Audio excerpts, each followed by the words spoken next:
Hello friends, જય માતાજી. કેમ છો? બધા મજામાં? સ્વાગત છે તમારું મારી રસોઈની ચેનલમાં. ફ્રેન્ડ, આપણે નાના હતા ત્યારે આપણે ભણતા ને ત્યાં એની આજુબાજુ દુકાનો હતી કરિયાણાની, મતલબ ગોળી બિસ્કિટ ટીકડા એવું બધું વેચાતું હતું. ત્યાં તમને ખબર ક્રીમ રોલ આવતા કે આપણે એ ટાઈમે તો લગભગ 50 પૈસાનો કે રૂપિયાનો કેમ રોલ મળી જતો, આપણે લેતા હતા. તો આજે આપણે એ જ રોલ ઘરે તૈયાર કરીએ.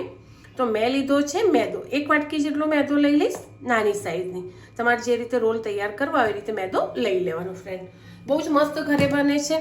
સાદા બનાવવા હોય ક્રીમવાળા તો બી બને, અને અત્યારે કુનાફા ક્રીમ રોલ બી ચાલી રહ્યા છે.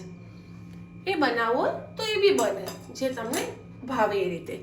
તો ચલો પહેલાં આપણે સિમ્પલ રીતે આપણા રોલ તો તૈયાર કરીએ. તો મેં લીધો છે 1 વાટકી મીડિયમ સાઇઝ મેદાનો લોટ. એમાં મેં જામેલું ઘી એડ કરી દીધું છે, અને 1 જ પીસ ખાલી મીઠું એડ કરીશ, બીજું કશું જ નહીં. અને મસ્ત મોયણ આપી અને એક ભાખરી જેવો લોટ બાંધી દઈશ. મીઠું જ છે. તો ચલો પહેલાં એને મોયણ આપી દઈએ સારું એવું, અને પછી આપણે ટાઈટ લોટ બાંધી દઈએ. આમાં બીજું કોઈ વસ્તુ એડ કરવાની નથી. એક કણમાં મોયણ ભળવું જોઈએ. એવું લાગે ને તમને કે ઓછું પડ્યું છે કે એવું હોય, તો હું તમને મોયણ પરફેક્ટ કઈ રીતે આપું એ બતાવી દઉં. ગરમ કરીને લેતા હોય ને તો બી ચાલશે, ઠંડુ એડ કરશો તો બી ચાલશે. ખાલી આ રીતે મુઠ્ઠી વાળો ને એના કરતાં બી થોડું વધારે મોયણ લેવાનું છે. દેખાય છે? જેમ આપણે દેવડાને બનાવીએ એમાં લઈએ એ ટાઈપ. પણ આ રીતનું મસ્ત કડક લોટ બાંધી લઈશું. પાણી જોઈને રેડવાનું, નહીંતર પછી એકદમ પેલું ના થઈ જાય, ઢીલો લોટ ના થઈ જાય. લોટ બંધાઈ બી ગયો ને, મસ્ત મોયણ આપેલું ને એટલે વાર બી નહીં થતી ફ્રેન્ડ લોટ બંધાવવામાં. બરાબર. હવે એને 5 કે 10 મિનિટનો રેસ્ટ આપી દઈશું. ત્યાં સુધી એક સાટો તૈયાર કરી દઈશું. એમાં લિક્વિડ લગાવવાનું અને મૂકી દઈશું સાઈડમાં. મસ્ત સુવાળો લોટ બંધાઈ ગયો છે, જેવો મને જોઈતો તો પરફેક્ટ એવું.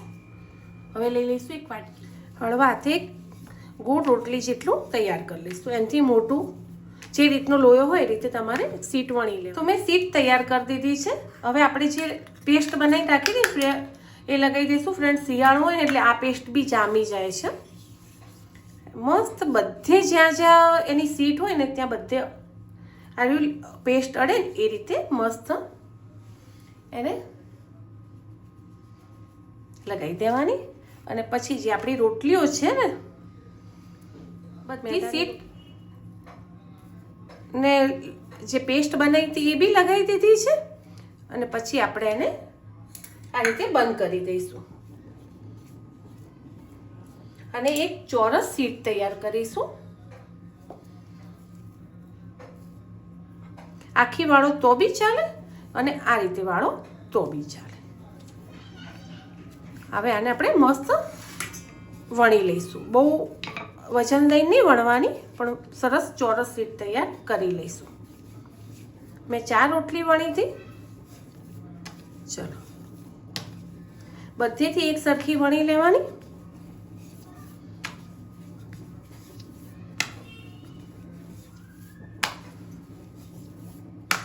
ઉરસિયા ઉપર ના માય તો નીચે લઈ લેવાની.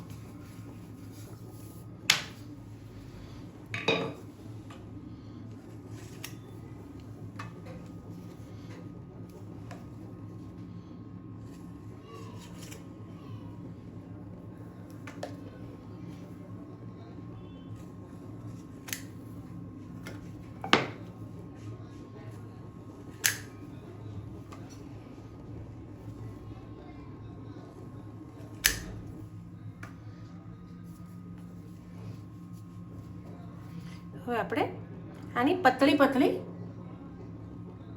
લાઈન કરી લઈશું. ચપાતી ના ફાવે ને ફ્રેન્ડ તો તમે પીઝા કટર બી લઈ શકો. બહુ જાડી નથી કરવાની. આ રીતે.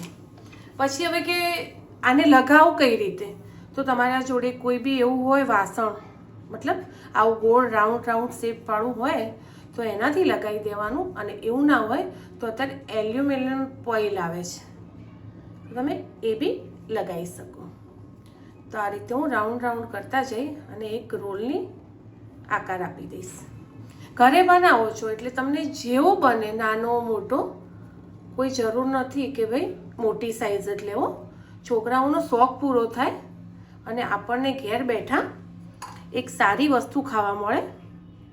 લાસ્ટમાં સહેજ પાણી લગાવી અને એને સીલ કરી લેવાનું.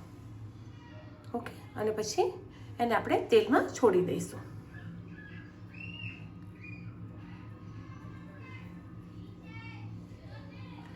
આ રીતે મેં કર્યું છે. હવે આપણે એને તેલમાં મૂકીએ ધીમે ધીમે. જો એલ્યુમિનિયમ ફોઇલ હોય તો વધારે એકસાથે તમે બનાવી શકો, પણ મારી જેમ જો ઘરેથી તમે ટ્રીક અપનાવીને કરતા હોય ને તો નોર્મલી આ રીતે એક એક કે બે તૈયાર કરી લેવાના. તેલ આવી ગયું છે, એને મૂકી દઈશું અંદર. એવું લાગે કે તેલ વધારે પૂરવું પડે તો વધારે બી પૂરી લેવાનું. આ રીતે એના ઉપરથી બી તેલ રેડતા જઈશું.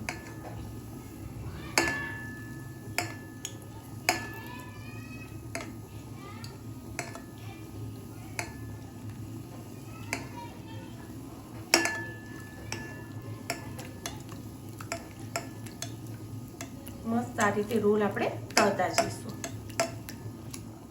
જો સારો એવો તળાઈ ગયો છે. બીજો મેં ચમચીમાં આ રીતે લગાવ્યો છે, તો ચમચીમાં બી તમે કરી શકો. જો કોઈ બી વસ્તુ તમારા ઘરે એવી ના હોય ને તો ઘરની વસ્તુથી બી તમે કોઈ બી રેસીપીમાં ટ્રાય કરી શકો. ફેલ થવું કે સક્સેસ થવું એ બીજા નંબરની વાત છે, પણ ટ્રાય કરવાનો. છોકરાઓ માટે હેલ્ધી વસ્તુ બનાવવાનો છે ને. જો મેં કર્યું તો પેલા ખોયણી પાનાના પારા ઉપર એકદમ મોટો રાઉન્ડ થયો અને આ એક પરફેક્ટ રાઉન્ડ થયો. બરાબર. હવે આને આપણે બંનેને ધીમા તાપે તળી લઈશું. આ તૈયાર થઈ ગયો છે અને 5 મિનિટ રહી નીકાળી લઈશું. એક તો ફ્રેન્ડ મેં ચમચીમાંથી નીકાળી લીધું છે. સાચવીને નીકાળવાનું. એક સારું એવું જાડું છે ફ્રેન્ડ. જો એક થોડું જાડું કર્યું આ વખતે ચમચીમાં, એટલે નીકાળતી રીતે ભાગી ના જાય ફ્રેન્ડ. મસ્ત ને તળ. વધારે પડતું તેલ રેડવું હોય ને તો રેડ દેવાનું, તો ફટાફટ બની જશે. તમારી જે રીતે ઈચ્છા હોય. જો ઘીમાં કરતા હોય તો પછી માપનું જ ઘી મૂકવાનું ફ્રેન્ડ, કારણ કે ઘી વસ્તુ કેવી પછી તળેલું કામ ના આવે. બરાબર. છોકરાઓ માટે બનાવવું, હેલ્ધી બનાવવું હોય તો કે ઘીમાં બનાવવું છે તો માપનું ઘી મૂકી અને આ રીતે ઉપર રેડતા જવાનું. આ રીતે બધા કોન બનાવી લઈશું. પછી આની મસ્ત કુનાફાની ક્રીમ બનાવી લઈએ. સિમ્પલ છે, કોઈ વધારે તામઝામ નહીં, ઘરની વસ્તુમાંથી બની જાય ને એ રીતે આપણે બનાવીશું. એક તો તળાઈ જવાય છે તો બીજી બી એડ કરી દીધી છે. મસ્ત. આવો કલર રાખવો હોય તો બી તમે રાખી શકો અને થોડો ડાર્ક કરવો હોય તો બી કરી શકો. હવે આપણે એની બાજુમાં ક્રીમ બનાવતા થઈએ. થોડા પિસ્તા ફોલ લઈશું એની ક્રીમ બનાવવા માટે.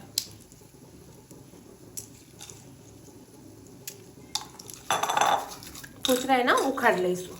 જે રીતે બનાવતા હોય ને તમે રોલ એ રીતે ક્રીમ બનાવી લેવાની. મેં ઓછા જ રોલ બનાવ્યા છે તો ઓછા પિસ્તાશિયોની ક્રીમ બનાવી લઈશ.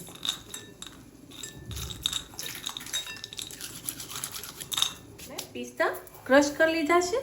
હવે 2 ચમચી જેટલી હું અંદર ખાંડ એડ કરી દઈશ. જે રીતે મારે ક્રીમ બનાવવી છે. મોળી બનાવવી હોય તમારે ક્રીમ તો તમારે એને 1 ચમચી જેટલી, જે રીતે તમારો રોલ હોય, જે રીતે તમે બનાવતા હો ક્વોન્ટિટી એ રીતે ક્રીમ બનાવવામાં જે ઘરે બને એ રીતે હું તમને શીખવાડું છું કે તમે છોકરાઓને ખવડાવી શકો. હવે આટલી સેવ મેં લીધી છે અને હું મસ્ત થોડી ઘીમાં તળી લઈશ. એ એડ કરી દઈશું આમાં ડાયરેક્ટ. જે મારી ક્રીમ બની રહી છે સિમ્પલ સોબર, કોઈ ચોકલેટની જરૂર નથી કે કોઈ વધારે પડતી કોઈ વસ્તુની જરૂર નથી ફ્રેન્ડ. એકદમ ઇઝી રીતે તમે ક્રીમ બનાવી શકો. હવે આમાં એડ કરી દઈશું આપણે, પહેલાં પીસી લઈશું પછી એડ કરીશું. 2 ચમચી બનાવી લઈએ તો ફરીથી થોડું ઘી લઈ લઈશું. 2 ચમચી જેટલી ખાંડ લીધી છે. જે ઘરે યુઝ કરતા હોય એ જ ઘી લઈ લેવાનું છે. બહાર ભલે ડાલડા વપરાતું, વનસ્પતિ વપરાતું, પણ આપણે છોકરાઓ માટે બનાવીએ છીએ તો હેલ્ધી છે તો હેલ્ધી જ વસ્તુ વાપરવાની.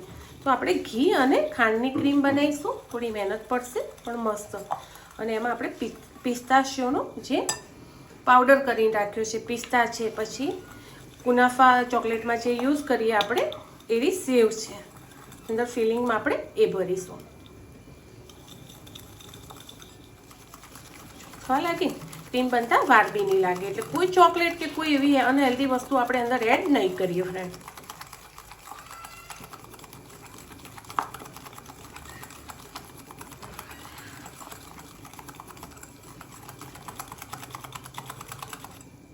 એડ કરીશું આપણું કુનાફાનું મિક્સચર થોડું. એમાં અંદર આવશે સેવનો ક્રંચ, પિસ્તાનો ટેસ્ટ. બરાબર, તો આપણી આ ક્રીમ બી તૈયાર છે ફ્રેન્ડ. ક્યાંય કશી વસ્તુ બહાર લેવા જવાનું નથી. હવે કોઈ પ્લાસ્ટિકની થેલી લઈ અને અંદર મસ્ત આ ભરી દઈશું તો આપણે આપણા રોલમાં બી ભરી શકાય ફાવે. જે રીતે રોલમાં તમારે આગળથી આ થોડું નિકાલ લેવાનું એટલે પ્રોપર રોલમાં તમે એને ક્રીમ ભરી શકો. તો ચલો એક થેલી લઈ આવીશું. મસ્ત ક્રીમ બની ગઈ છે. ક્રીમ તૈયાર છે.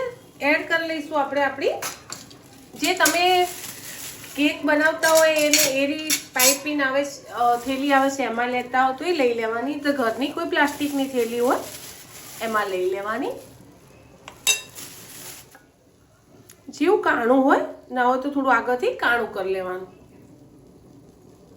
જો એટલા સોફ્ટ બનશે ને ફ્રેન્ડ, જાતે જ તમારથી તૂટવા લાગશે. વાંધો નહીં, આપણે મસ્ત એક કાણું કરી અને એમાં ફિલ કરીશું આપણી ક્રીમ. જો આ રીતના તમે નાના બી બનાવી શકો રોલ અને મોટા બી બનાવી શકો, જે રીતે તમને ફાવે ને ફ્રેન્ડ. ઘરની વસ્તુથી આપણે મેનેજ કરવાનું છે, ઘરની વસ્તુથી બનાવવાનું છે. કોઈ બી વસ્તુ એવું નહીં કે તમે એનું બીબું લાવો, એનું સ્ટેન્ડ લો અને પછી તમે બનાવો. ચમચીથી મેં તમને બતાવ્યું એ રીતે બી તમે ઇઝી રીતે બનાવી શકો ઘરે. બરાબર, અને હેલ્ધી વસ્તુ છોકરાઓને આપણે આપી શકીએ. જો પહેલો જ મેં તો ને કીધું હતું નાની ચમચીથી મેં નાની સાઈઝ બનાવી હતી. બરાબર, તો આ રીતે તમે બનાવી શકો. હું બીજા બનાવી જઈશ. જેટલા તમારી ઈચ્છા હોય એ રીતે તાજા તાજા બનાવી અને તમે અઠવાડિયા માટે કે 2-3 દિવસ માટે બી ફ્રીજમાં સ્ટોર કરી શકો. વાર બી નથી લાગતી બનતે અને ચોખ્ખી વસ્તુ તમે છોકરાઓને ખવડાવી શકો. બાય ફ્રેન્ડ, મળીએ આગળના નવા બ્લોગમાં. ફ્રીજમાં મૂકી દેવાનું, બહુ જ મસ્ત ક્રીમ એને અલગ જ ટેસ્ટ આવશે. તમે ખાશો બનાવશો એટલે ખબર પડશે. બાય.